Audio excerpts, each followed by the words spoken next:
In this week's Parshas Vayelech, the pasuk says, "Va'ato kisu lachem es hashira zois."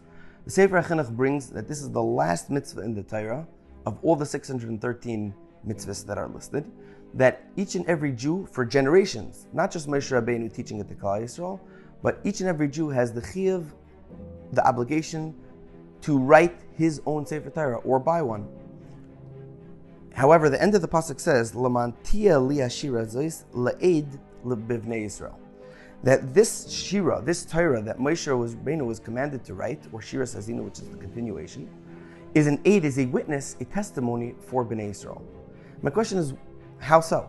Yes, we all have a chiyuv to write a Sefer Torah, but how is that a witness? How is that bearing testimony on us?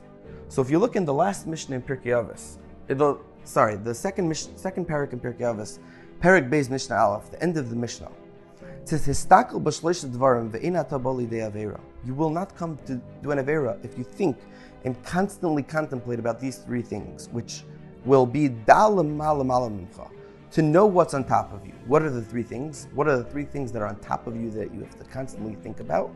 Ayin roya, a watchful eye. Oizen shoymas, a listening ear.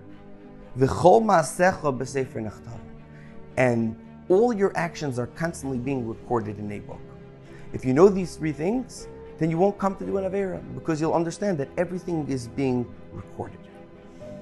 When Alexander Graham Bell invented the telephone in 1876, there was a great commotion throughout the world. It was such a huge invention. And the Chafetz Chaim remarked at that point that this is going to bring such a fresh wave of emunah in HaKadosh Baruch Hu. Because until now, yes, we knew the concepts that HaKadosh Baruch Hu is listening and watching to everything we hear and say and do. However, there was no proof to it. How do we know that such a thing is possible to exist?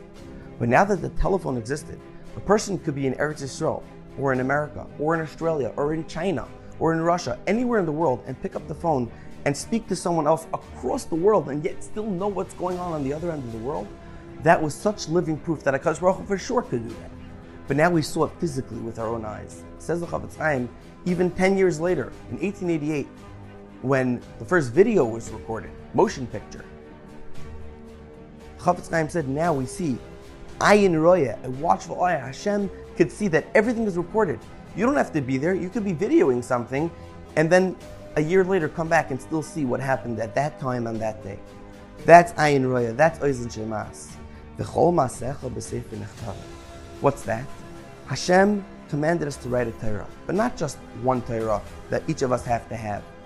Yet each and every person is recorded in the Torah. The exact words from Bereshis Bar Elokim until the end of the V'zois HaBracha Le'enei Kol Yisrael, everything in between has the entire history of every generation, and of each and every Jew individually, of every person in the world, every action, every event, every experience is all listed in the Torah from the beginning of time until the end.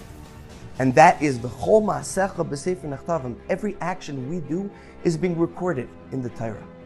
And now we see here on Parshas Vayelech, Shabbos Shuva, the Shabbos between Rosh Hashanah and Yom Kippur, where everything is hanging in the balance, and Sifrei Chaim v'Sifrei Mesim niftachim lefanecha, they're open in front of us. All the books, everything, whether they're going to be written for a good life or not, it's going to be chaysim, it's going to be sealed on Yom Kippur. We should taka b'zoiche to understand this. Parshas Vayelech, the Shabbos of Shuva, to see this lesson that everything is being recorded, and we should use it to always do good things, and we should be zoiche to the coming of Mashiach Tzidkenu b'meher v'yameinu amen. Have a beautiful Shabbos and a Gemar Chasim B'Torah.